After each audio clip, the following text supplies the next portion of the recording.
মহানগৰ আৰক্ষীৰ বৃহৎ সফলতা উৎখাত আন্তঃৰাষ্ট্ৰীয় গাড়ী চুৰি চক্ৰ নেপাল পশ্চিমবংগত অভিযান চলাই উদ্ধাৰ 8খন চুৰি বিলাসী বাহন এখন দুখন নহয় এয়া দেখিছে যি চুৰিকাণ্ড সংঘটিত হৈছিল এই গাড়ী লৈ যোৱা আছিল বিভিন্ন গুৱাহাটীৰ যি কাৰ ৰেণ্ট এজেঞ্চি আছে এজেঞ্চিৰ পৰা লৈ যোৱা আছিল আৰু গাড়ী কেইখনৰ যি জিপিএছ আছিলে জিপিএছ খুলি চুৰি কৰি লৈ গৈছিলে নেপাললৈ পশ্চিমবংগ আৰক্ষীৰ হাতত গ্ৰেপ্তাৰ মূল অভিযুক্ত সোমনাথ মুখাৰ্জী দৃশ্যটো চানমাৰী থানাৰ সন্মুখৰ এখন দুখন নহয় এই যে দেখিছে ছখনকৈ বিলাসী বাহন এই বাহনসমূহ উদ্ধাৰ কৰি অনা হৈছে নেপাল আৰু পশ্চিমবংগৰ পৰা সকলো চুৰি গাড়ী আঁৰত আন্তঃৰাষ্ট্ৰীয় গাড়ী চুৰি চক্ৰটোৰ মাষ্টাৰ মাইণ্ড পশ্চিমবংগৰ সোমনাথ মুখাৰ্জী গাড়ী চুৰৰ এই বৃহৎ গেঙে প্ৰথমে এজেঞ্চিৰ পৰা গাড়ী ভাড়া লৈ লয় আৰু তাৰ পাছত বিক্ৰী কৰে নেপাল আৰু পশ্চিমবংগৰ বিভিন্ন স্থানত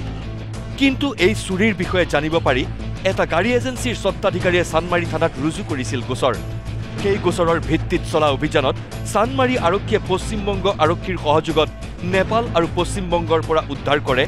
8খনকৈ চুৰি বিলাসী বাহন যোৱা 6 জুলাইত চানমাৰী থানাত কমপ্লেইন এটা আহিছিলে ফাৰ্মান নামৰ মানুহ এজনে কমপ্লেইন দিছিলে যে তেওঁৰ 4খন 4-হুইলাৰ গাড়ী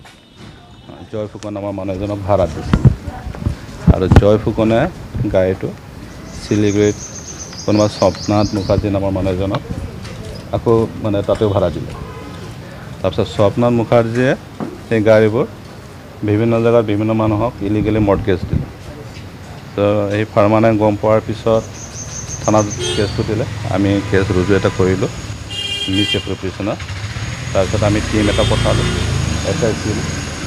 লিডাৰশ্বিপত এটা শিলিগুৰিত গৈ পেলাই তাতে প্ৰধান নগৰ নামৰ থানা এটা আছে এই থানাত আমি তেওঁ থানাৰ সহযোগত প্ৰায় 8খন আমি গাড়ী ৰিকভাৰ কৰিলোঁ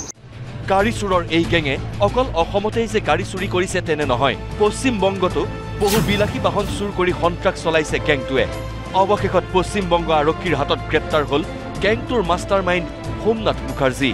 এতিয়ালৈকে আমাৰ তথ্যমতে 10খনমান গাড়ী আছিলে আমি 8খনমান নাম পালোঁ আৰু কেইখনমান গাড়ী আছে নেপালত দিয়া বুলি কৈছে সেই গোটেইটো আমি তদন্ত কৰি আছোঁ আৰু ৱেষ্ট বেংগল পুলিচেও তদন্ত কৰি আছে তেওঁলোকৰো সেই একে মানে যিজন ফ্ৰডষ্টাৰ সোমনাথ মুখাৰ্জী সেই বেংগলতো তেনেকৈ কাম কৰিছে আৰু সেই বেংগলৰ যিটো কেছ যিখিনি কৰিছে ফ্ৰড তাতে এই প্ৰধান নগৰ থানাত কেছ ৰুজু হৈছে আৰু প্ৰধান নগৰ থানাই ইতিমধ্যে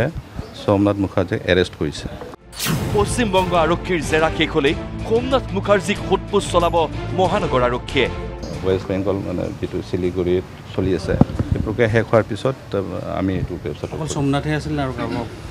এতিয়া মেইন মানে কিং পিন মানে মেইন মানুহটো হ'ল সোমনাথ মুখাৰ্জী তাৰ লগত বেলেগ বেলেগ মানুহ আছে এইটো আমি অলৰেডি আমি গম পাইছোঁ এতিয়া কোৱাটোত অনুচিত হ'ব কাৰণ সেই বাকী যিবোৰ কালপিত তেওঁলোকো আমি ধৰিম কেমেৰা পাৰ্চন জিতু বৰুৱাৰ সৈতে মনোৰঞ্জন দত্ত নিউজ লাইভ গুৱাহাটী